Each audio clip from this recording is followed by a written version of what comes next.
Eh, yo voy, Adelante, hermano, hermano. ya le doy. Sí, Ok, adelante, hermano. un momento. Dejen cierro mi puerta que hay mucho ruido. Y hermanos, nada más, todos los que puedan, voy a copiar el tip del hermano Jorge Rodríguez. Todos los que puedan activar sus camaritas, hermanos, para poder vernos, será de mucha ayuda, hermanos. Saber siempre que estamos no hablando a la pura computadora.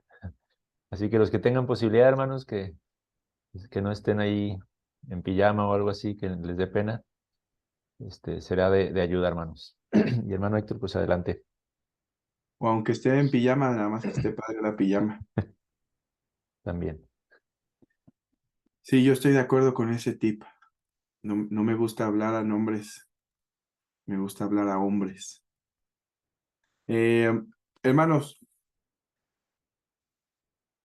la semana pasada intenté hacer la lección de la eh, filosofía natural lo más sencillo y entendible posible, pero escuché algunos comentarios que, que no fue nada, nada accesible.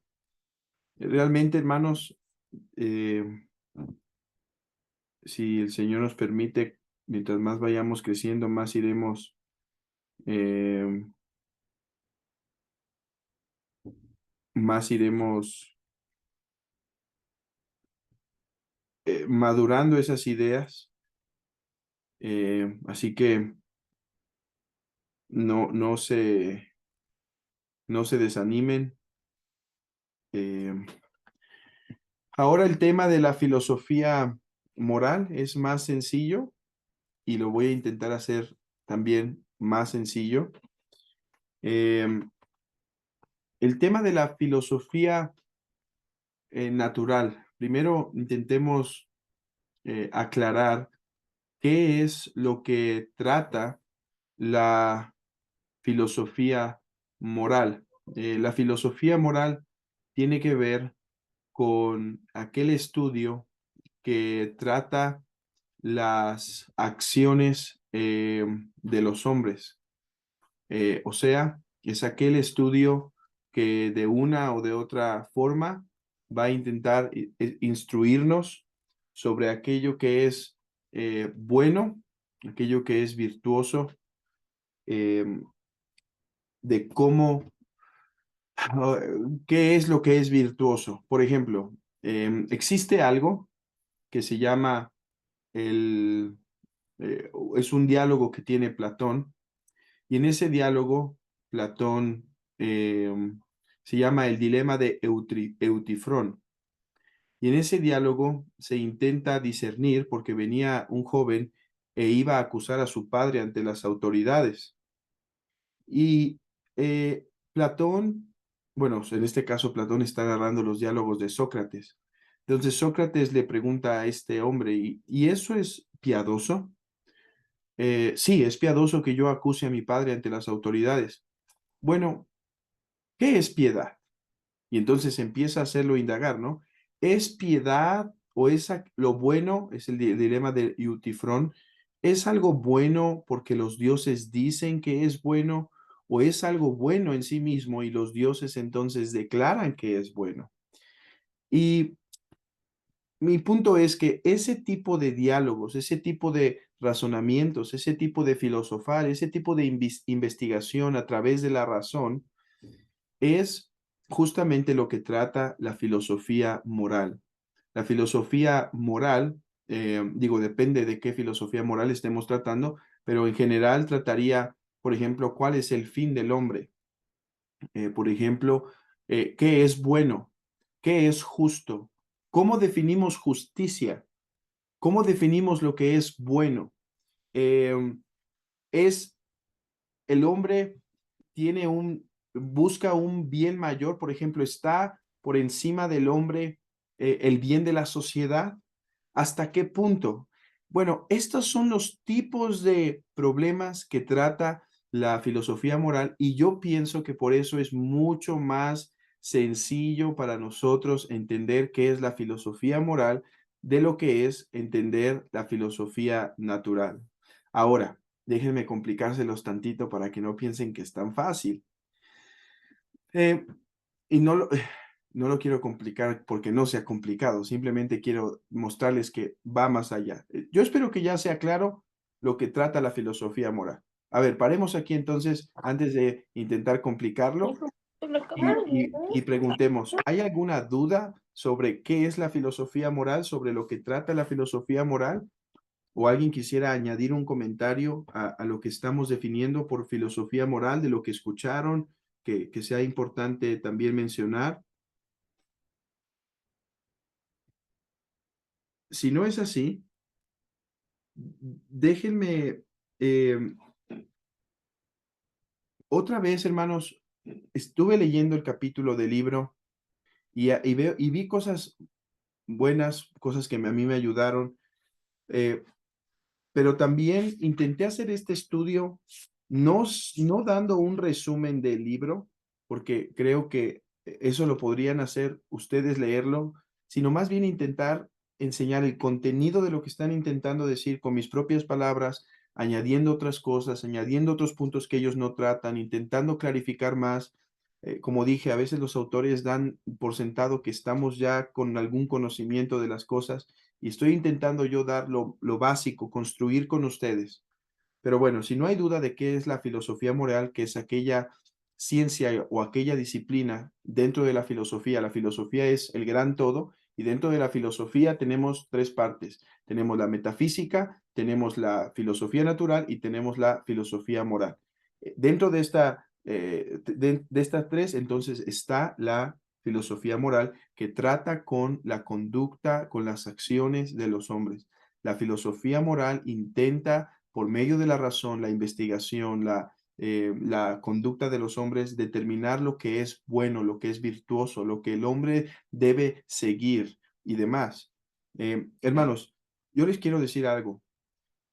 Si quieren profundizar en la filosofía moral contextos clásicos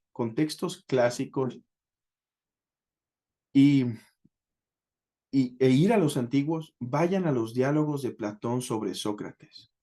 Eso, hermanos, les va a traer claridad, luz. Sócrates fue uno de los mejores maestros y Platón uno de los mejores pupilos. Así que, de hecho, se dice, ¿no? Nunca hubo un maestro tan grande como Sócrates y un alumno tan grande como Platón. Entonces, lean los diálogos de Sócrates. Todos los diálogos de Sócrates tienen que ver, en algún sentido, con la conducta, con la filosofía moral. De hecho, bueno, me estoy desviando, pero en la historia de la filosofía griega vemos estos cambios. Por ejemplo, al principio hubo un énfasis en lo metafísico con Tales de Mileto, de los que hablamos la vez pasada y demás, y después vino un énfasis en Sócrates en lo práctico. Y Sócrates vivía investigando qué es lo bueno, qué es lo correcto, cuál es la conducta correcta, qué es justicia, qué es bondad, qué es lo... De hecho, cuando él está muriendo, hermanos, bueno, cuando él va a tomar la copa, la cicuta, creo que se llamaba, ¿cómo se llamaba? ¿Recuerdas, hermano Fernando? Y creo que es la cicuta. Déjenme lo busco rápido. Sí, cicuta. Eh, Era esa copa con veneno y a él lo iban a condenar porque la democracia, democracia tal cual, determinó que él estaba pervirtiendo a la sociedad por hacerles pensar correcto. Ese es el crimen de la filosofía, que enseña a los hombres a pensar. Bueno, muchos le dicen, huye, huye, vete, no tomes la cicuta. Y él dice, ¿es eso correcto? ¿Es lo que debería hacer? Bueno, escápate para que sigas enseñando y para que más aprenda. ¿Es lo que debería hacer o me debería quedar aquí más bien? Y hasta el último de sus días, todo lo que él está dialogando es qué es lo correcto, qué es lo que conviene, qué es lo virtuoso, cómo debería vivir y morir un hombre, cómo puedo dar ejemplo de mi enseñanza y demás. Así que, bueno, eh, todo esto para decirles, eso es la filosofía moral, esa investigación. Por eso, si quieren ver la filosofía moral en práctica, vayan a los diálogos platónicos sobre Sócrates. Sócrates no escribió nada, Sócrates solo hablaba, de hecho él estaba un poco en contra de que se escribiera la filosofía, y él se le llama un filósofo peripatético, o sea que enseñaba mientras caminaba. Y estudien esos diálogos, hermanos, no van a ser difíciles de leer, son sencillos. Y así pueden ver qué es la filosofía moral en práctica. Ok, habiendo dicho eso y habiendo aclarado qué es la filosofía moral, ahora puedo pasar a un segundo plano y decir, mis hermanos, la filosofía moral se fundamenta en aspectos filosóficos más complejos. Y déjenme usar otra vez mi pizarrón. Amo los pizarrones, ¿verdad? Así que nos ayudan muchas veces. Así que déjenme regresar a mi pizarrón. La filosofía moral, digamos, hermanos, que es el resultado, el resultado de otras dos grandes ciencias de la filosofía. Así que yo he dicho que dentro de la filosofía, esta es la filosofía en general, toda la filosofía, están tres grandes áreas, ¿sí? Que es la metafísica, la filosofía natural y la filosofía moral. Estas son las tres grandes áreas. Como la vez pasada les había explicado, hoy en día la metafísica y la filosofía moral siguen en pie, siguen en boga, pero hoy esta se ha eliminado un tanto. Esta es una N, la filosofía natural, y ahora se ha puesto aquí un énfasis en la epistemología, ¿sí? Pero bueno, aunque estas son las tres áreas, viéndolas de una forma más correcta, la metafísica y la filosofía natural, ay, perdónenme por esa F, y la metafísica y la filosofía natural son la base de la filosofía moral, y así lo debemos hacer. Para mí, me lamento que los autores no traten suficiente el tema de la metafísica. Entiendo que es complejo, entiendo que se toma más tiempo, pero ellos dicen, por ejemplo, recopilé algunas frases, por ejemplo, en la página 145, ellos reconocen la necesidad de la metafísica. En la página 152 vuelven a decir, la metafísica ayudará a capacitar, perdón, a aplicar la conexión entre la ética y la filosofía natural. No se preocupen por lo que significa esa frase. Mi punto es simplemente que los autores ven una conexión entre estas dos. Y la hay, hermanos, la hay. Porque déjenme decirles esto. La filosofía moral que tengamos se basa en la metafísica que confesemos, en la filosofía natural que tengamos. Y por eso me lamento que no haya un trabajo más fuerte en este aspecto.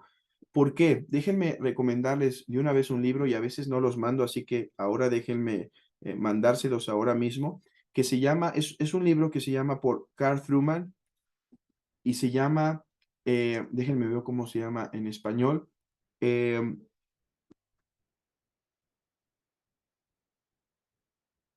el levantamiento y el triunfo del yo, del yo, algo así. Este libro, aquí lo pongo en el grupo, y por favor cópienlo y péguenlo en el grupo del chat de WhatsApp. Este libro para mí fue fundamental en ver por qué hoy tenemos una filosofía moral tan corrupta. ¿Por qué hoy tenemos o sea, ok, hermanos, fíjense, eh, durante, durante toda la historia de la humanidad hemos vivido entre pecadores. Pero ¿por qué en el tiempo que llamamos el tiempo, digamos, del año 400, del año o 300 si queremos, del año 300 al año 1600, 1700, seamos generosos, hasta el año 1700, ahí me pasé con un cero, ¿verdad?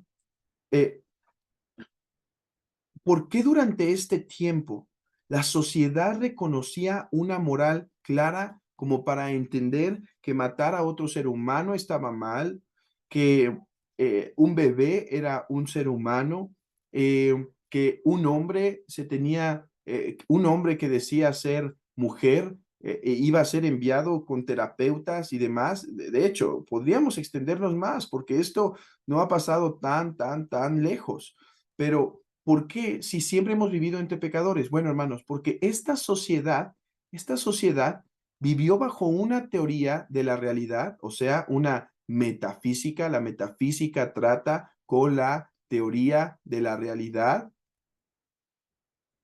Ellos tenían una metafísica, hermanos, que aunque eran incrédulos, confesaban cosas básicas de la realidad que por lo tanto nos permitió tener en el occidente un razonamiento de la vida que fuera muy parecido a la ética cristiana, porque el cristianismo influyó en esta forma de ver la realidad, influyó en la metafísica.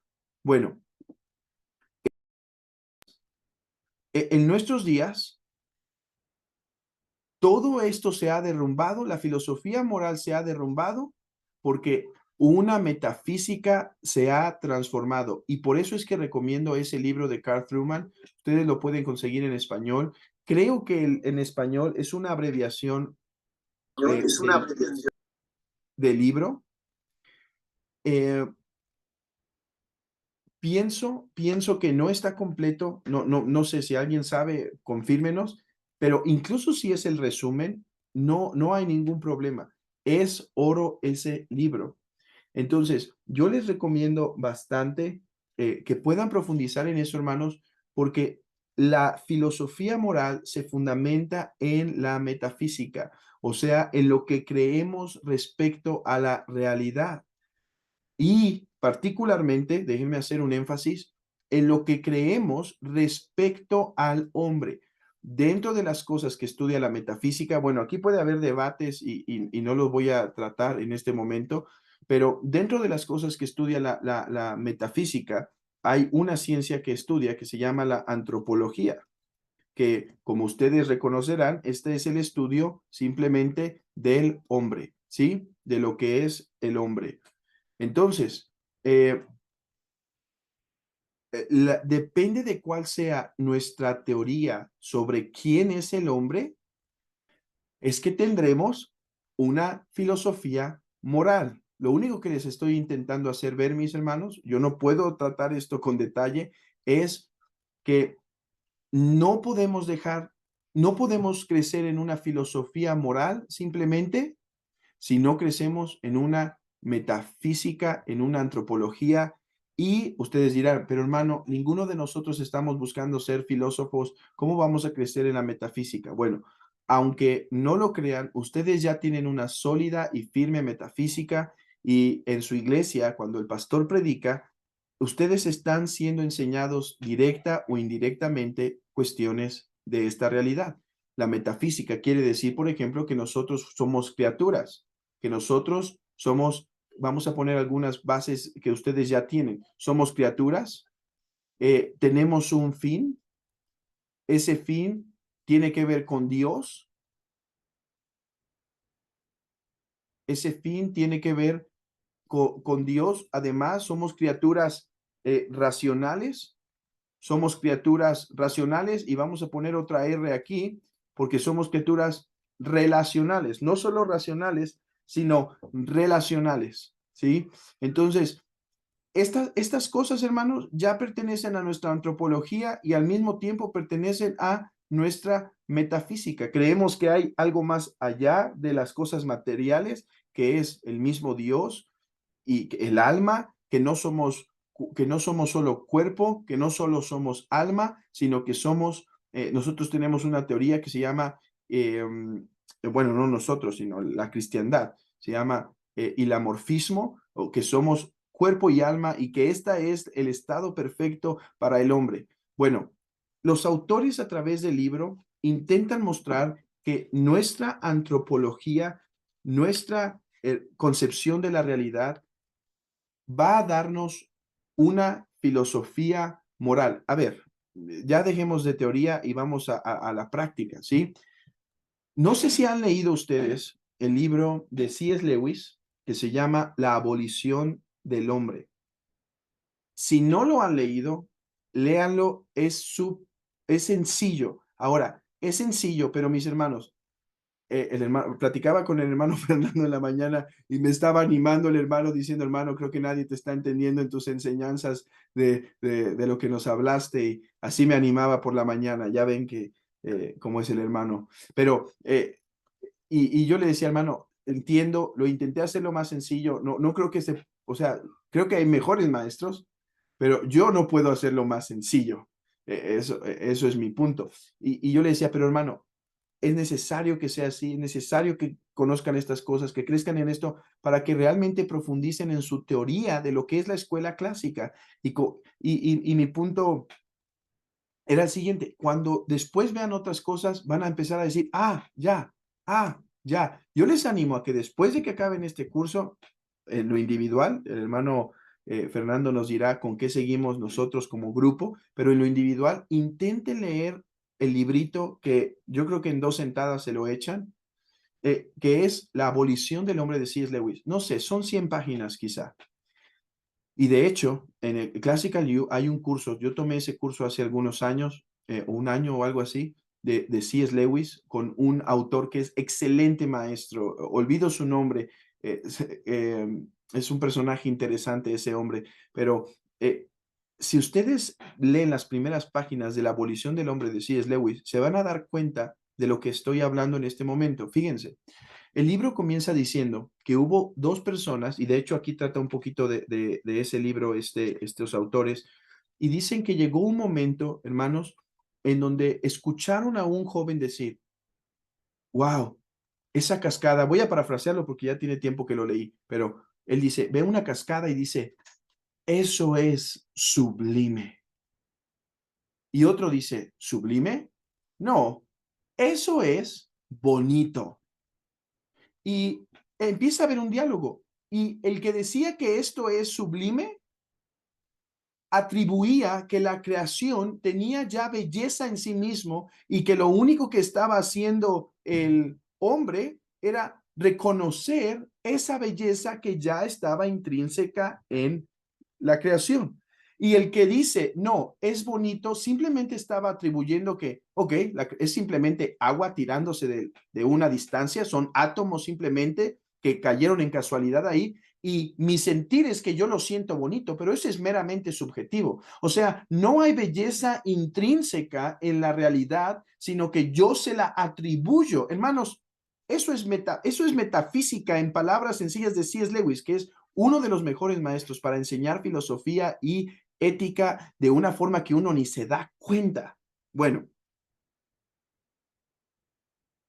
esa teoría de la realidad, hermanos, nos depende de lo que creamos, de qué es el mundo, de quién es Dios y qué es el hombre, es que nosotros actuaremos moralmente. Entonces, la forma en la cual el hombre puede actuar virtuosamente es solo con una correcta metafísica. En otras palabras, mis hermanos, la filosofía moral de nosotros nos es dada, y por eso quizá es más sencillo esta área para nosotros, nos es dada en la obra de nuestro Dios, en la persona de nuestro Señor Jesucristo. La filosofía moral, la vida que es correcta. ¿Cuál es la vida que es correcta? De hecho, hay una discusión al principio del libro que intenta definir qué es la virtud. Y la virtud en la escuela, en las diferentes escuelas clásicas, se ha definido de diferentes maneras. Lo que es virtuoso, dicen, por ejemplo, es lo que es en conformidad a lo que agrada a los padres, es en conformidad a lo que agrada a los dioses. Lo que es virtuoso es aquello que es en conformidad a lo que es a la naturaleza humana. Lo que es virtuoso es aquello que es en conformidad a la sociedad, a lo que beneficia a la sociedad. Y si ustedes se ponen a analizar, cada uno de esos tiene sus puntos, ¿sí? Por ejemplo, es virtuoso yo ponerme en riesgo de morir. Bueno, nadie pensaría que es virtuoso el loco que maneja a 200 kilómetros por hora, pero ¿es virtuoso arriesgar mi vida a morir cuando lo estoy haciendo por mi patria? Entonces, ese es el tema de la filosofía moral. Tiene diferentes ángulos de revisión y demás, pero para nosotros los cristianos, la imitación de Cristo es la filosofía moral por excelencia. Y solamente, y esto es algo que me gusta del libro, porque lo veo muy protestante el libro, no sé si ellos sí son protestantes. Sé que Perrin, el presidente de Classical U, no es protestante, él es griego ortodoxo, y eso quiere decir que en algunas de sus cosas hay que estar alertas, porque ellos tienen una baja concepción de lo que es el pecado, ellos tienen una baja concepción de otras cuestiones teológicas, pero bueno, el punto es que yo creo que estos hombres sí son protestantes. Y una cosa que enfatizan es que solo por la unión que tenemos en Cristo es que nosotros podremos vivir una vida que es conforme a lo que es virtuoso, porque lo que es virtuoso es el carácter del Señor Jesucristo. Ok, he intentado, hermanos, en este breve tiempo, intentar mostrarles que solo podremos tener una correcta filosofía moral si tenemos una correcta metafísica y una correcta filosofía natural.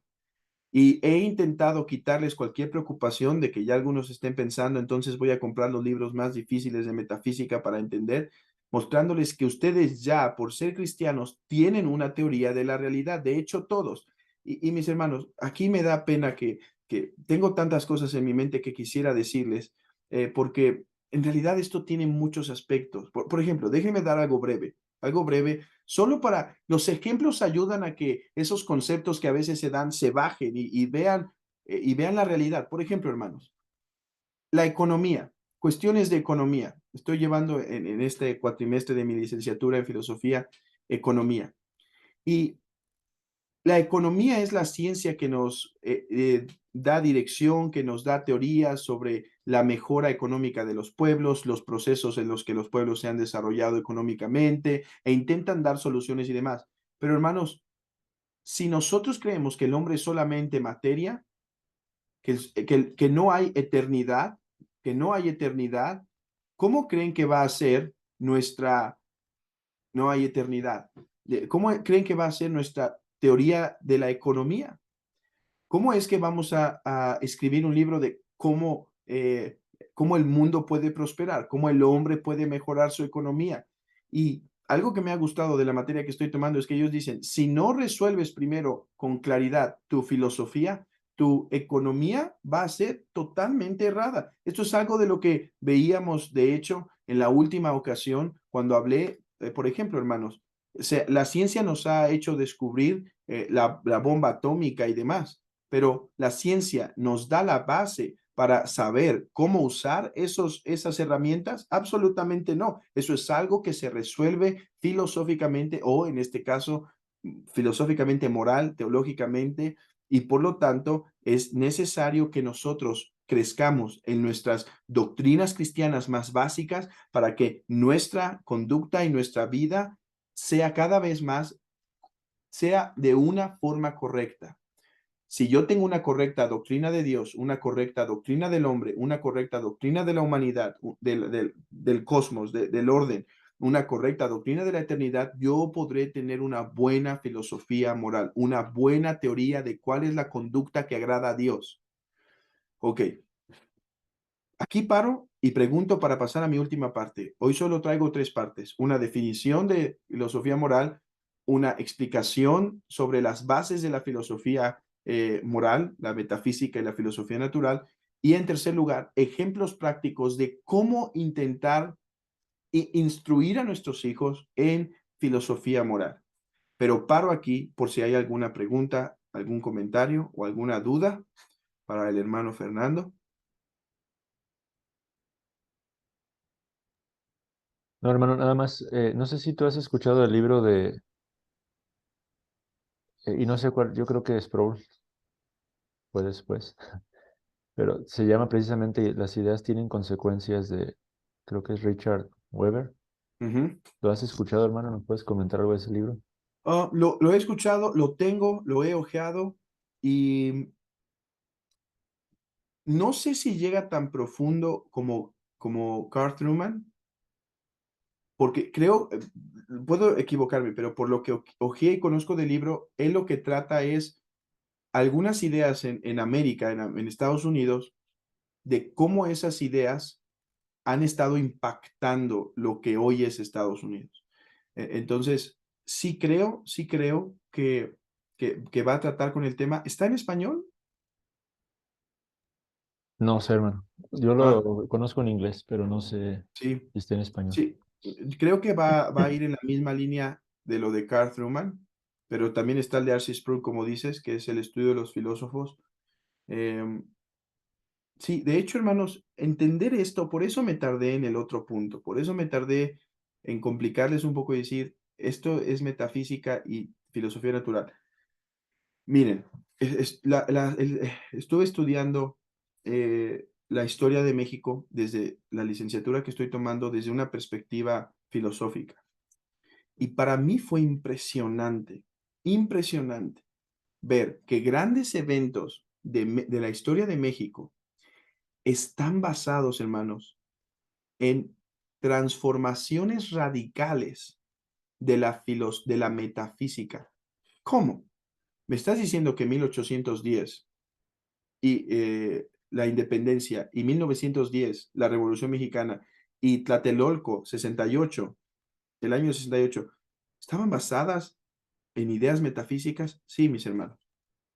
Es muy interesante que por ejemplo, al menos los dos primeros eventos, el otro puedo hablar ahorita un momento, pero los dos primeros eventos tienen una íntima relación con la Revolución Francesa que se desarrolla debido a un cambio radical metafísico en Francia, donde los hombres intentaron decir, no, no, no, la razón es la reina, Dios ya no rige, desechemos a Dios absolutamente, volteemos la jerarquía, no debe haber orden, no debe haber ese orden, debe quitarse todo orden político, todo esto por razones, hermanos, metafísicas, todo empezó con unas cuantas ideas de Descartes.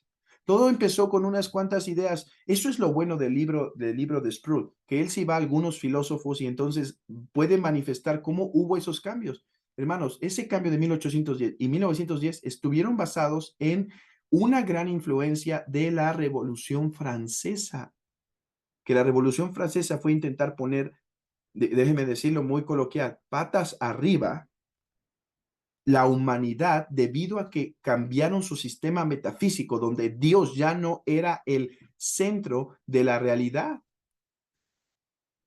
Y bueno, Tlatelolco se sorprenderían si les dijera que la teoría marxista, que ya estaba en Cuba y fundándose en Latinoamérica, fue una de las razones del movimiento del 68 y que no fue un movimiento tan inocente como a veces se nos hace ver.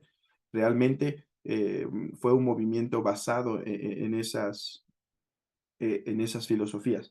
Pero, bueno, me desvié. ¿Cómo contesto lo que no me preguntan, verdad? Pero no sé si hay alguna otra duda para contestar lo que no me pregunte.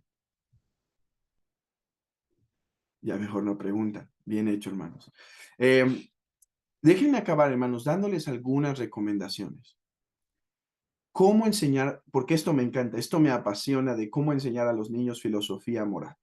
Y creo que aquí el hermano Fernando va a poder hacer una buena aportación porque él ha estado trabajando seriamente en esto en su propio hogar y ayudando a algunos hermanos. Pero déjenme a mí tomar la enseñanza de hombrecitos. ¿Conocen la famosa obra de Mujercitas? ¿No es así? Bueno, hay otra famosa obra que se llama Hombrecitos, por la misma autora. Y la historia, nosotros la estamos leyendo en nuestros tiempos familiares, eh, y la historia narra cómo es que la actora principal, la famosa Joe, toma un orfanato y lo empieza a desarrollar y tiene a muchos niños dentro. Bueno, llega un muchachito y ella dice algo, hermanos, que cuando lo leímos, a Cari y a mí nos atrapó a una, porque dije, así se enseña filosofía moral. Ella decía, y nosotros enseñamos modales y virtudes a nuestros niños sin que ellos ni siquiera lo perciban. Así se enseña filosofía natural y así se enseña metafísica a los niños y así se enseña filosofía moral. Sin que se den cuenta, los estamos instruyendo en filosofía moral. Los estamos instruyendo en lo que agrada a Dios. ¿Cómo? Bueno, esto ustedes ya lo vieron en una manera cuando vieron lo del musiqué y la piedad. Vieron esto, yo creo que al principio de las lecciones. Y en primer lugar, eh, esto, se, esto se enseña. Ay, en primer lugar, esto se enseña en el hogar, bueno, a través del ejemplo, pero hay algo bien importante, hermanos, hay algo bien importante. Además de a través de las escrituras, también a través del mito, a través del mito. Es por eso que considero tan importante que como cristianos y como padres intentemos salir de yo solo voy a enseñarles la Biblia a mis hijos y que veamos que a través de la historia del cristianismo ha sido a través del mito, a través de biografías, a través de buenas obras de literatura, que la filosofía moral, que la correcta conducta ha sido metida a los niños, a los cristianos, sin que se den cuenta. Por eso es que ese jesuita decía, denme a los niños hasta que cumplan 6 o 7 y jamás regresarán, jamás serán protestantes, los ganaremos para nosotros. De la misma forma, es cuando son pequeños, cuando nosotros podemos implantar los valores más radicales, más trascendentes. Los autores tratan alguna cuestión de el papel que juega la iglesia, el papel que juega el Estado incluso en estos aspectos. Me parece interesante lo que argumenta, pero yo aquí quiero darles principalmente lo que les corresponde a ustedes. Es a través del ejemplo, a través de la devoción a las escrituras, de enseñar la vida de nuestro Señor Jesucristo, su necesidad que tienen de perdón de pecados y a través del constante mito, de por medio de enseñarles, hermanos, esos valores, esas cosas que les pueden impresionar de lo que es correcto. Y esto ya me metería, hermanos, en revisar, por ejemplo, las 4 virtudes cardinales y las 3 virtudes teologales, así se les llama, virtudes cardinales y teologales. Creo que eso se necesitaría otro curso, pero a través del mito y a través de la vida en la familia y demás, es que estas virtudes se les implantan. Algo que por ejemplo, me acuerdo mucho hay un librito en Classical U que es Platón como el mejor pedagogo, algo así se habla. También está son 70 páginas o algo así. Y en ese libro dice, los padres no deben permitir a los hijos que jueguen lo que ellos quieran. Porque, hermanos, si dejamos a nuestros hijos que jueguen lo que ellos quieran, créanme, lo he visto en mi propia casa, jugarían como salvajes, jugarían a cosas tontas, a cosas, sí, esa es la palabra, tontas. Dice el Platón, los padres deben guiar a sus hijos en qué jugar, porque el juego moldea el alma. El juego moldea el alma. Hay una razón por la cual les interesa tantos a estos perversos de la ideología de género, que los niños traigan muñecas y que se vistan de niña. Hermanos, no es solamente payasada externa, es que el juego moldea el alma. Y por eso yo debo estar pendiente cómo juega mi hijo, cómo juega mi hija. Por eso es que le debo dar muñecas a mi hija y no dejar que las esté aventando como si fueran carritos o no sé, otra cosa. Tengo que instruirle cuál es la forma correcta de la ternura, cuál es la forma correcta del cuidado. Y de esta forma, los hijos van siendo instruidos. Esto lo vemos incluso en el ejercicio. Yo por eso recomiendo, cuando son pequeños, ejercicios no solo de disciplina, sino de extenuación. Ejercicios que en algún momento los haga cansarse seriamente hasta el punto que tenga que decir con el entrenador, no puedo, yo no puedo, se me agota. Yo me acuerdo, hermanos, aunque no parezca, hoy en día, después de estar casado a mis 30 años, con esta barriga que a veces me persigue, aunque no parezca, nadé casi por 20 años, mi deporte favorito.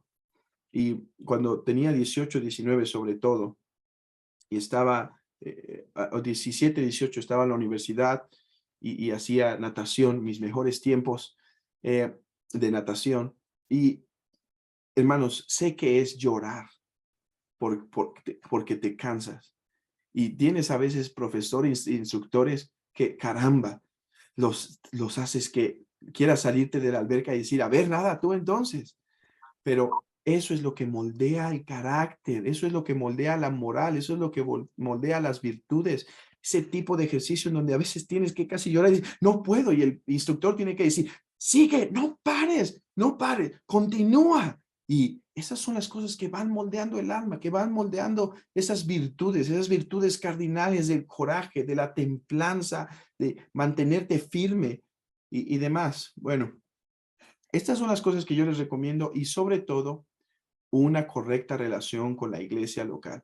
Mis hermanos, déjenme aprovechar aquí y darles un comentario que ya con esto cierro, hermano Fernando. Darles un comentario que yo le había hecho al hermano Fernando hace tiempo. Estoy bien contento del grupo de escuela en casa, de este grupo y de las diferentes comunidades que se van a ir formando naturalmente, porque eso va a pasar, gracias a Dios. Hermanos que quieran profundizar en esto, que empiecen a hacer diferentes comunidades y que quieran como capacitarse más en diferentes áreas y apoyarse así de una forma más sólida y más firme en este tema. Pero hay algo que yo quiero animar. Mis hermanos, ustedes tienen que hacer, ustedes quieren que sus hijos amen la iglesia, llamen al pueblo de Dios y amen a su Dios. Mis hermanos, primero hay que hacerlo nosotros, porque el mito no es suficiente. El ejemplo es necesario. Y a mí algo que me preocupa es que a veces haya demasiado énfasis, demasiado regocijo y entrega total por la escuela clásica. Y yo a veces me pregunto, ¿y por qué no están en la reunión de oración? ¿Y por qué no están fieles los domingos? ¿Y por qué no están en algún ministerio dentro de su iglesia? Eso es algo que me carga el corazón. Y yo se lo había dicho al hermano Fernando, hermano, por favor, de tiempo a tiempo exhorta que no es suficiente estar en el escolé, que hay que amar a su iglesia local. Y eso es uno de los puntos que él toca, la importancia de enseñar las virtudes en la iglesia local, en una iglesia, en la comunidad de la iglesia, cómo eso te va formando qué es lo correcto, cuáles son las conductas correctas. Y por favor, yo sé que aquí no están todos los que participan, siempre hay menos de los que participan, ¿no? Están 20 casi aquí. Y creo que son en total, no sé, como 40, hermano Fer. No, somos 31 cuentas, pero algunas dobles porque esposo y esposa. Sí, yo creo que somos unos 50. Y gloria a Dios, esto que está pasando es hermoso, hermanos.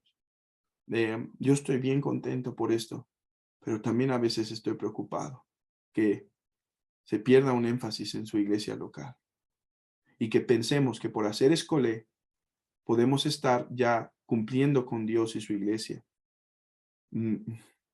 Estamos haciendo una labor importante y las madres en casa están haciendo una labor preciosa. Mis hermanas están haciendo una labor preciosa. Yo sé que ustedes no pueden ir a evangelismo, que no pueden hacer esto y lo otro. Yo sé, su labor es su casa, hermana, y gloria a Dios por sus vidas.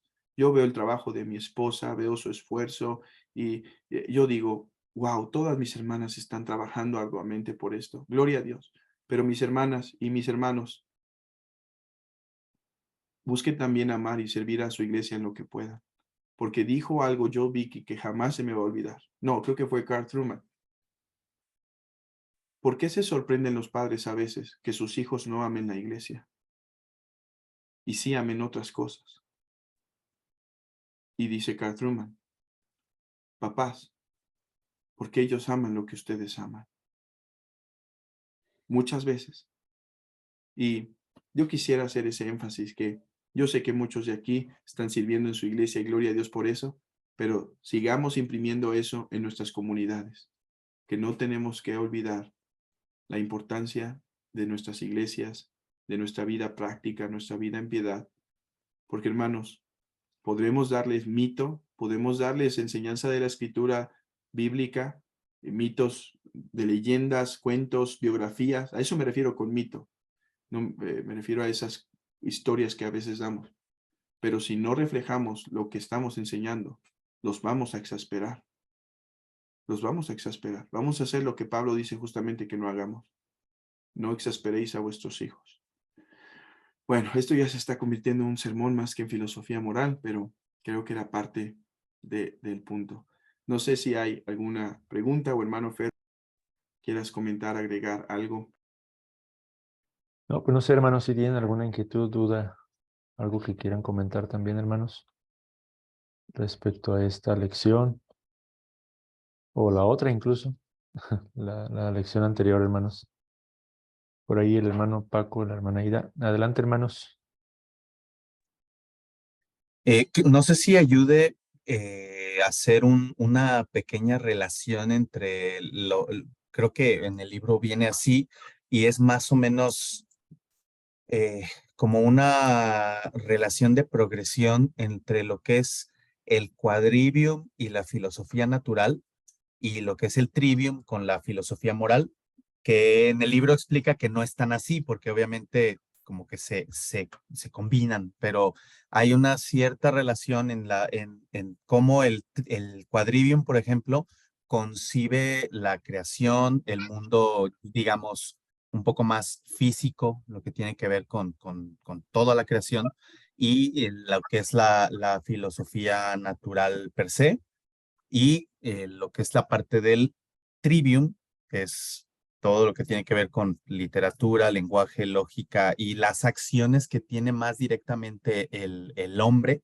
en su experiencia humana, social, etcétera, con lo que viene a ser la filosofía moral, como para tratar de hacer esa diferenciación. Y también tendría sentido hasta cierto punto, digo, en el libro mencionan que no están así, pues que sí, que se informan ambas, pero incluso en la imagen que tiene al principio, pareciera como que este tronco que está entrelazado, el, el, el trivium desemboca en la filosofía moral y el quadrivium desemboca en la natural, pero pues entiendo, ¿no? Lo que comentabas también, hermano, como al privar la, o cercenar y dividir la filosofía natural en lo que es la ciencia y la epistemología prácticamente, haciendo que la ciencia se divorcie de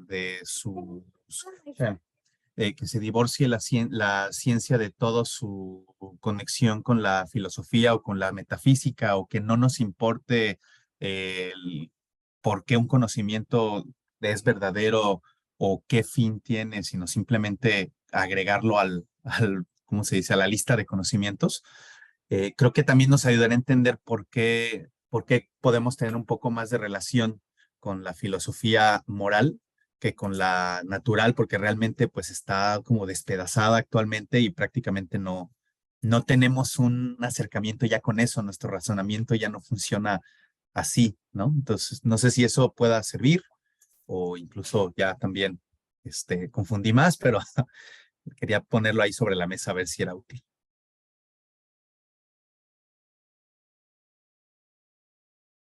Está apagado tu micrófono, hermano. Sí, hermano, yo creo que aporta bastante. Leí esa parte y veo lo que intentan hacer con el arbolito, que está bonito, pero como toda ilustración tiene sus límites, ¿no? Y ellos intentan describir que uno no puede estudiar filosofía natural, incluso filosofía moral, porque aquí estamos hablando de la teoría, no de la... O sea, la teoría resulta en la práctica, pero estamos hablando del estudio tal cual. Entonces, la metafísica. A ver, déjenme hacer un otro cuadrito que suelo hacer con los hermanos en el seminario. En el seminario yo les digo que la teología, como lo van a ver la próxima semana, no sé, creo que con el hermano Fernando, no sé, la teología es la reina de las ciencias. ¿Por qué es la reina? Ay, ese me quedó muy grande. La reina de las ciencias, por esto. Bueno, teología en general, ¿no? Vamos a dejarlo teología. Y esta es la filosofía, que entra particularmente la metafísica. De hecho, él dice, déjenme apuntar esto por aquí, él dice, la necesidad de aprender filosofía moral después de la práctica, vamos a ponerlo así. Después de la práctica. Ahorita déjenme poner esta nota aquí para que ahorita me acuerde. Acuérdenme de desarrollar esto. Pero yo siempre les explico a los hermanos, esto es el trivium y este es el quadrivium, si queremos. No podemos estudiar la filosofía, lo que es filosofía, si no estudiamos primero estos aspectos básicos. Estos aspectos nos van, aquí imagínense a un hombre, a un hombrecito que va escalando para poder algún día estudiar filosofía y teología moral. Entonces, y teología. Entonces, él con el paso del trivium, con el paso del quadrivium, va a llegar a las, por eso son artes liberales, porque son artes que capacitarán al hombre para llegar a los estudios que son realmente libres no son serviles en ese sentido, pero bueno, ese es otro punto. Y ahora, ¿cuál es el punto? Que mientras yo estuve yendo por esto, no quiere decir que no vi nada de filosofía y no vi nada de teología, pero el punto es que lo vi en cuanto a su en cuanto a su práctica, en cuanto a su práctica, en cuanto a lo vivido. Por ejemplo, dice, no me acuerdo si fue este autor o si es Lewis en otro lugar, no me acuerdo, pero él dice, no hay que dejar que los niños estudien o que la gente estudie primero filosofía moral si primero no la han practicado. Y este es el punto. Aquí no teníamos filosofía moral, la ciencia, aquí no teníamos filosofía moral. Esa llegó hasta acá. Pero durante todo este tiempo, por debajo, hubo una práctica de lo que es correcto, de lo que es puro, de lo que es honesto, de lo que es justo, por la comunidad, por la familia. Todo este tiempo el niño estuvo viviendo y practicando esto. Bueno, entonces, teniendo una correcta práctica, que fue informada por los maestros ya habían estudiado esto y entonces los estuvieron instruyendo de cuál era la conducta correcta, ahora sí el niño podrá dedicarse a filosofar moralmente, porque ahora su conducta y su vida está adecuada para para filosofar al respecto. De la misma manera con la filosofía natural. Mis niñas ahorita no van a aprender eso que ustedes les dije de la potencia y el acto, o de las 4 causas de Aristóteles y otros temas que son complejos. Pero en práctica estamos viendo lo práctico, los resultados, ¿sí? Los experimentos, intentando hacer que se maravillen, que vean todo esto por abajo mientras van estudiando el trivium y el quadrivium, pero cuando lleguen entonces a tiempo ya habrán tenido las armas intelectuales, armas intelectuales, y por otro lado, la experiencia práctica que los hará capaces de estudiar filosofía natural y filosofía moral. Sí, filosofía moral, porque tanto su mente como su cuerpo y su alma ya estuvieron adaptadas para esta capacitación. Entonces, eso es creo que lo que intenta decir el arbolito, que aunque va creciendo, pero la misma sombra y van dando como frutos, algo así creo que intenta decir el autor. Y bueno, estoy de acuerdo que lo vemos, pero lo vemos practicándolo, más que en teoría. La teoría la vemos hasta acá, porque ahorita no tienen las capacidades para hacer esto. Y bueno, realmente igual en la teología. Ahorita no vemos, bueno, todos somos teólogos, sí, pero lo que aquí se llama teología en la Edad Media, nuestros hijos no los ven. Los temas ya, definiciones, cuestiones complejas de la teología, no las ven, ¿sí? ¿Qué significa que Dios es un ser simple, la Trinidad en relación con la simplicidad? Todas esas cosas no la ven porque no están preparados ni espiritualmente, porque eso es un trayecto que hay que prepararlos espiritual, ni intelectualmente. Cuando crucen esto y cuando su vida se ha ido formando a esto, entonces podrán llegar a la filosofía. De hecho, hermanos, en la era medieval, tú no podías estudiar teología si no estudiabas primero filosofía, porque la filosofía te iba a dar las herramientas gramaticales, de vocabulario y trabajo sobre todo con el tema de los trascendentales para poder después tratar la teología. Entonces, creo que esto intenta decir que estoy de acuerdo con el hermano y lo veo de esta forma.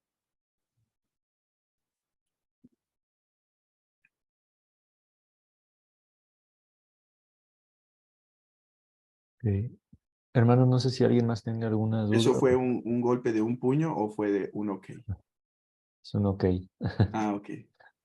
Ah, Jonathan, hermano Jonathan. Adelante, hermano. Hola hermanos, buenas noches. Tengo una pregunta, hermanos. ¿Hay alguna manera, yo creo que en el sentido en que nos gustaría pues compartir esto con otros hermanos, y pensando en algún hermano que no entendiera la importancia o la utilidad, por ejemplo, del latín, o de estas historias del mito? ¿Hay alguna manera, o sea, pensando en algún hermano hipotético, ¿no? Que no pudiera entrar al curso, pero ¿habría alguna manera de persuadirle a este tipo de personas acerca de la importancia y qué argumento usarían ustedes para persuadir a tal caso hipotético de la importancia de enseñar a sus hijos el mito y estas historias antiguas de virtud y de valor?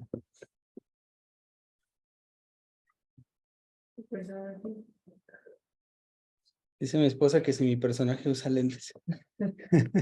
Le digo que es ficticio. Pero anticipándonos, ¿no? Hemos conocido muchas personas que han tenido una postura más como biblicista, entonces en ese sentido va como para estar listos, hermano. Ah, es un tema complejo. Yo no creo que yo tengo demasiadas armas para convencerlos. Ah, a veces es un proceso de que vayan viendo eh, que la Biblia no condena las cosas que se hacen bellas en la creación. Juan Calvino dijo, toda verdad es verdad de Dios, incluso si la dijeron los paganos. Entonces, yo tengo mucho cuidado de esto, hermanos. A veces he dicho algo del Señor de los Anillos en mis prédicas o algo de C.S. Lewis que sé que él es aceptado, pero creo que voy lento en ese aspecto, o sea, no me intento ir tan radical. Sé que hay conciencias débiles, hay conciencias, no sé, yo no sé si yo sería paciente. Yo a veces les digo, hermanos, conozcan y si tienen dudas, platicamos. A lo mejor el hermano Fer tiene más consejos y más paciencia que yo. También estaba pensando en tu personaje, hermano. Pero eh, hermano, yo digo, en mi caso, yo como lo he abordado en ocasiones a personas que me han hecho así como que preguntas de, ¿y eso por qué? No sé si argumentos, pero lo que hago es darles una ilustración. Creo que, al menos con los que he platicado al respecto, tenemos el mismo contexto hablando de nuestras doctrinas, ¿no? De la doctrina que tenemos en común en cuanto al Evangelio, ¿no? Las doctrinas de la gracia y todo esto. Sí, yo simplemente les trato de mostrar la relevancia que hay en cuanto a tener un sólido fundamento en muchos aspectos, ¿no? O sea, la diferencia que que puede hacer, ¿no? O sea, por ejemplo, en cuanto a la forma en la que educamos a nuestros hijos, influye muchísimo la claridad que tengamos acerca del Evangelio, ¿no? El entendimiento que tenemos del pecado. O sea, yo les he dado esa ilustración, ¿no? Nosotros entendemos, por la gracia del Señor, el pecado, la depravación total, la condición en la que nacen nuestros hijos, y eso nos lleva a, a manejar las cosas de otra forma, a explicarles las cosas de otra forma, ¿no? A presentarles el Evangelio, que antes no podríamos haber hecho si no tuviéramos este fundamento. Entonces simplemente lo que hago a veces es poner una especie de comparación para hacerles ver que el fundamento, por ejemplo, en el caso del latín, el tener un mejor entendimiento, un mejor fundamento, una mejor base de nuestro lenguaje, de nuestra cultura, va a impactar en, en el resultado, en el futuro, en la forma en la que ellos van a estudiar, en la forma en la que ellos van a comprender mejor las cosas, ¿no? Entonces, digo, es lo único que he hecho, hermano. Creo que también he tratado de ser como que no presionar, ser más paciente, ser como, sí, respetuoso a veces. Pero digo, es una de las ilustraciones que he dado, ¿no? Para tratar de hacerles ver la importancia de poder escarbar un poquito más allá de la necesidad que tenemos, sí, de ir más a fondo en cuanto a el latín, en este caso, el lenguaje, la mitología, pues también lo he manejado de esa forma, ¿no? En el sentido de que al final hay cosas que son muy valiosas, rescatables, que nos pertenecen a nosotros porque son del Señor, mientras sean la verdad, mientras sea eso bello, eso hermoso, pues es de nuestro Creador, es de nuestro Dios, ¿no? Entonces, tenemos que también saber hacer un uso adecuado de todas estas cosas, ¿no? No sé quién es iPhone que está levantando la mano. Hay varios iPhone, pero... Yo, hermano, ¿cómo Ajá, están? adelante, hermano. Sí, nada más complementando, Jonah, lo que dice Fer. Eh, bueno, algunos de los hermanos como Jonah, que tenemos una relación muy cercana, saben que tanto mi esposa como yo nos gusta y nos ha gustado C.S. Lewis, Tolkien, desde tiempo antes que se promoviera dentro de estos círculos, ¿no? Y obviamente recibimos pues como esa renuencia de hermanos de por qué les eso, si es, no sé, magia, etcétera y todo. Y yo creo, hermano, que de entrada no debemos de considerarnos como que tenemos que tener un argumento para convencerlos, porque en un sentido estaríamos, o sea, yo creo que esto de ser proselitistas de la novedad del momento no es adecuado, al menos hasta el punto en el que nosotros mismos no hayamos profundizado suficientemente en el nuevo campo de estudio. Yo creo que, por ejemplo, o sea, yo no recomendaría a los griegos así, o sea, con ojos cerrados, si yo mismo no los he leído y comprendido para mí. Entonces, yo considero que simples conversaciones, hermano, o sea, transmitir lo que estás aprendiendo y todo esto, pero sin el afán de hacer un prosélito, o sea, de querer ganar un argumento, yo creo que eso es suficiente porque también parte de lo que estamos aprendiendo en esto de la educación clásica es ser más irénicos también, o sea, entender que no lo sabemos todo, que hay perspectivas diferentes en cuanto a filosofía, en cuanto a literatura, etcétera. Y al estar en ese camino y siendo aprendices, yo considero que yo al menos yo no me pondría en un lugar de, ok, ahora, luego entonces te tengo que convencer porque yo ya encontré la solución. Yo sé que no es el afán, hermano, pero nada más lo digo como parte de mi propia experiencia. Y finalmente, si estamos reflejando esa belleza, esa virtud, esa sabiduría, también va a ser algo que se tiene que notar y tiene que hacer que los otros nos pregunten. Entonces, tampoco, no sé de tu personaje, hermano, ni nada, pero desde mi opinión, hermano, yo diría que no es necesario considerarnos como que tenemos que hacer un argumento a fuerzas. Gracias, hermano. Pero sí, es un personaje ficticio, no preocupen. Sí. Sí, no, yo entiendo tu pregunta, hermano, porque a mí me han preguntado, pero ¿por qué latín? O sea, ¿por qué les enseña latín? O sea, alguna vez me dijeron, entiendo de por qué hebreo y entiendo por qué griego, quieres que aprendan y conozcan mejor las escrituras, pero ¿por qué latín? ¿No? Entonces yo por eso me enfocaba más a esa respuesta, ¿no? Digo, dar nuestros argumentos en el sentido de por qué lo vemos útil, ¿no? ¿Por qué creemos importante? ¿Por qué creemos que es incluso hasta cierto punto necesario en un sentido, ¿no? O sea, este, es, es, es dar un fundamento más firme, más sólido, es cultivar la mente de nuestros hijos, es poder desarrollarlos, poder ayudarlos a tener más claridad en cuanto a lo que es su cultura, su propio lenguaje, o sea, por todas Sí, partes, ¿no? Adelante, hermano. sí, sí, de hecho, yo también creo, o sea, a nosotros también nos pregunta y no creo que es por un punto como tal cual que tengamos, y no veo esto tampoco, ¿no? Como dice el hermano Josué, no creo que esto esté pasando, puede pasar, pero digo, hay que tener cuidado, Ujú. como si estuviéramos vendiendo esto, promoviendo esto y forzando esto. Más bien es que a veces nosotros tenemos que presentar defensa de la fe que hay en nosotros. Y al tener hijos y demás, preguntan, ¿y cómo enseñan? Y, pues hacemos esto. Y a veces yo intento ser muy cuidadoso, ya intento ni siquiera mencionar la palabra temida del trivium o quadrivium. Y, sí, hermano, seguimos escuela clásica, porque sé que para decir lo demás hay que profundizar. Entonces, sí me he encontrado en que les pregunto, y bueno, y leen El Señor de los Anillos.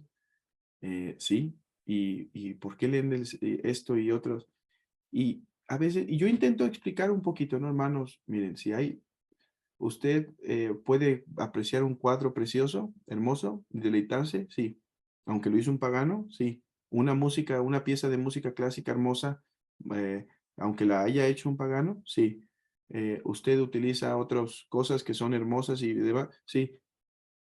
Bueno, es lo mismo con la literatura, es lo mismo con, entonces, es esa defensa. Y a veces yo me quedo con el punto, pero hermano, si usted me dice, hermano, yo solo voy a hacer Biblia, Biblia, Biblia, Biblia, yo le digo, está bien, o sea, tampoco pasa nada. Macrina, la hermana de Basilio de Cesarea, eh, tomó a Basilio bajo su enseñanza, bajo su instrucción, y ella dijo que no le dejaría leer nada de los griegos, eh, ni de otras literaturas vanas, ¿no? Cosas que el mismo Agustín también critica. Agustín critica algunas lecturas que se hacían de la mitología griega, porque a veces no se leían con discernimiento. Entonces, si alguien lo hace así, yo tampoco tengo un problema, ¿no? O sea, esto es lo que yo hago personalmente, es mi convicción y yo le dejo libre, hermano, si usted solo quiere hacer la Biblia, tampoco me juzgue si yo quiero hacerlo de una forma más amplia y tengamos paz de conciencia. Agustín se quejaba no de que se leyera literatura, mitología griega, sino que no se leyera con discernimiento y a veces pareciera que los actos atroces de los mitos se practicaran. Y yo creo que yo diría algo nada más de este punto. A veces yo les digo, me dicen, no, pero ¿cómo leer filosofía? ¿Cómo leer a los griegos? Y yo pregunto, hermanos, ¿lo ha leído? Porque si no, no sabemos de qué estamos discutiendo. Entonces, eh, a veces es, véalo, y si le sirve y le da instrucción, hágalo, si no, deséchelo para su hijo. Entonces, bueno, eso es como los puntos que yo me he encontrado, que no es para promover, sino para defendernos. Si tuviéramos que decir que tenemos que defendernos, no es simplemente explicar por qué hacemos lo que hacemos. Y yo pienso que sí, al principio hubo, al menos en mi parte, un boom de esto hace algunos años atrás, pero cuando más me he dado cuenta de decir, caramba, qué ignorante era del tema, mejor me callo, como dice el hermano Josué, mejor sigamos creciendo para seguirlo entendiendo. Y Sí. hermanos, bueno, adelante, hermano. Sí, hermano, nada más para acabar de afirmar el punto. Una cosa es, como dice el hermano, pues dar una justificación de por qué lo estamos haciendo, pero otra cosa sería tratar de persuadir a alguien y la pregunta era en el sentido de que ¿es algo que se puede hacer en una conversación como de 5 minutos o es algo, si la respuesta a esa pregunta sería más bien, hermano, tienes que leerlos, tienes que estudiarlo tú para que entiendas por qué? Creo que me quedo con esas dos respuestas, hermano, y les comparto nada más, tengo un material antiguo que ya está libre de copyright, que es una defensa del latín, está en inglés, lo voy a buscar, es un PDF muy viejito que empecé a leer hace unos años para compartirlo aquí en el grupo y empezar empezar a tener esos recursos como más a profundidad. Una de las cosas interesantes que dice ahí es que hasta finales del siglo XIX nadie en Alemania podía estudiar la carrera de medicina si no sabía latín, si no había estudiado latín primero. Me resuena mucho con lo que dijo el hermano, en las antiguas no podían estudiar teología si no habían estudiado filosofía. Sí. Y yo voy a pasar en el grupo, hermanos, un link de una serie de consejos que dio Basilio el Grande, respecto de cómo, o sea, es un discurso a los jóvenes sobre la forma correcta o el uso correcto de la literatura griega, ¿no? Entonces hay una serie de consejos, está en inglés también, pero pues igual lo pueden leer o traducir. Y es una serie de consejos que él proporcionaba a la juventud de su época sobre la forma correcta en la que deberían de leer todo lo que era literatura griega, ¿no? Y yo lo leí hace tiempo y me sirvió mucho. Una de la hermana Lili Salcedo me invitó con un grupo de hermanas con el que estaba reuniéndose en línea para compartirles un poco, y de ahí tomé muchas cosas que les expliqué en esa ocasión respecto del por qué o cómo podemos hacer uso o abordar otro tipo de literatura, ¿no? Que podríamos considerar pagana y la utilidad que esta tiene, ¿no? Y Por ahí se hermano, los también paso. si podría decir algo bien rápido. Sí, hermano. Yo, porque algo que dijo el hermano, era el hermano Josué, ¿verdad? Ujú. Eh, Algo que me parece importante, no solo, y es bueno, ¿no? No solo yo no recomendaría algo que no he leído,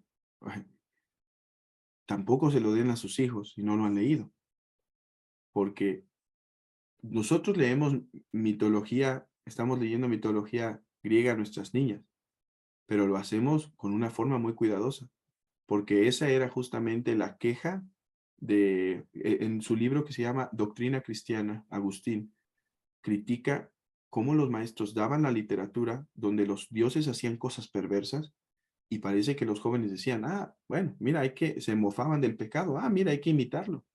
Entonces, la mitología griega, las historias y demás, biografías incluso y materiales, se leen a los niños, digo, y sobre todo cuando están chiquitos, con el filtro de los padres. Por eso es que yo digo, estos grupos no solo deben tener muchas hermanas, deben tener muchos hermanos en el grupo, para que ellos ayuden a ir discerniendo qué material damos, qué material no damos. Nosotros ahorita estamos leyendo con un grupo, con los niños, la Ilíada. Y yo lo voy leyendo y hay veces que hay palabras que no tengo que decir, no me gustan algunas palabras y las cambio, pero hay momentos donde vamos a llegar a quizá escenas también más, que no son apropiadas para su edad. Entonces las salto. Ahora, hermanos, de eso no me espanto, porque este autor reformado que se llamaba Amadus Polanos, por si alguien quiere encontrar un nombre para su hijo, Amadus Polanos, dice, yo recomiendo que algunas partes de la escritura, por ejemplo, el libro de Cantares, unas porciones de Génesis y unas porciones de los libros de Moisés, no se lean a los niños hasta cierta edad. No hay que, entonces, digo, incluso en cuestiones de esa mitología, no solo no lo daría a los padres sin leerlo, no se lo daría a los hijos si no sé lo que contiene y les vaya a enseñar algo que es en contra. A los niños hay que darles cosas que sabemos que, ok, no lo he leído, pero sé que aquí no hay un material, ¿no? Es un material, es Mujercitas, es esto. Bueno, entonces solo quería decir eso porque se me vino a la mente con el comentario del hermano Josué. Y aquí, hermanos, les mandé varios links de apoyos para este tema de la filosofía moral. Uno el de Carl Trueman en español, ya se los mandé. Sí es un resumen, ya vi que es un resumen, solo son 300 páginas y el original son como 700, pero ayuda. Después les mandé el de McIntyre, que está en español, que se llama Tras la Virtud, de Alistair McIntyre, algo así se pronuncia. Y también les mandé un libro que les puede ayudar a cómo utilizar los mitos para aplicarlos prácticamente, que se llama El mito hecho realidad por Lois Marcos. Y ese mismo autor, para los que están leyendo El Hobbit o algo así, tiene un libro que está, ahorita lo vi en descuento, así que se los mandé, que se llama En los hombros del Hobbit, cómo leer virtudes con Tolkien y Lewis. Y bueno, por si quieren, ahí nos enseña cómo, porque esto es indispensable. Y aquí me callo, aquí ya me callo. Es indispensable, hermanos, que aprendamos a transmitirles virtudes y estos nos pueden ayudar a cómo iniciarnos en eso. Como cuando agarro un libro, yo no nada más acabo y termino y les leo, ya niños, ya váyanse. No, me quedo a reflexionar y decir, niños, ¿qué aprendieron de esto? ¿Esto estuvo bien? ¿Esto estuvo mal? Y ahí es donde hacemos ese pensamiento crítico y la filosofía moral. Ya, es todo. No, está bien, hermano. Y digo, y como comentario, digo, destacando eso que acabas de decir, hermano, también, aún este libro, el de Luis Marcos, digo, yo lo tengo y lo he estado usando, pero hay historias que no se las estoy enseñando a mis hijos. O sea, las veo yo y digo, no, esto no, no, porque aún es de, pues entiendo que también es un protestante, un creyente, ¿no? Pero aún, hermano, o sea, tratándose de este tipo de literatura, yo me he encontrado, al principio cuando yo lo compré dije, pues este va a estar ya filtrado, ya sin ningún problema. Pero no, hay temas que digo, no puedo enseñárselos a mis hijos ahorita, ¿no? O sea, esta historia me la salto, y esta también, y esta no, y esta sí la enseño.